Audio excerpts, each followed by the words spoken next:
Hello बच्चों, चलिए प्रश्न को पढ़ते हैं।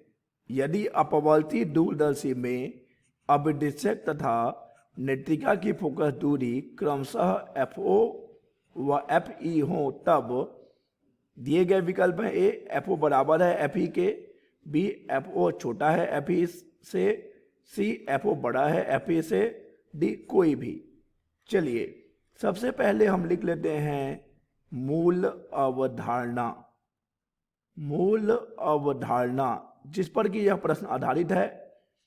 बच्चों यह प्रश्न आधारित है दूरदर्शी पर, अपवर्ती दूरदर्शी पर। बच्चों अगर हम बात करें अपवर्ती दूरदर्शी के आवर्धन क्षमता की तो हम जानते हैं m बराबर होता है -FO बटे FE एक प्लस FE बटे D। ठीक है बच्चों, जहां पर FO है अभिदिशक की फोकस दूरी, FE है नेत्रिका की फोकस दूरी और D है स्पष्ट दृष्टि की न्यूनतम दूरी। बच्चों यह सूत्र उस स्थिति के लिए है जब प्रतिबिंब बन रहा है स्पष्ट दृष्टि की न्यूनतम दूरी पर। अगर प्रतिबिंब अनंत पर बनता है तब यह सूत्र हो जाता है -FO बटे FE। यह उस स्थिति में है जब प्रतिबिंब बन रहा है अनंत पर। चलिए इस सूत्र की सहायता से हम दिए गए प्रश्न का सही विकल्प चुनेंगे। बच्चों अभी हमने देखा कि m बराबर होता है -FO बटे FE।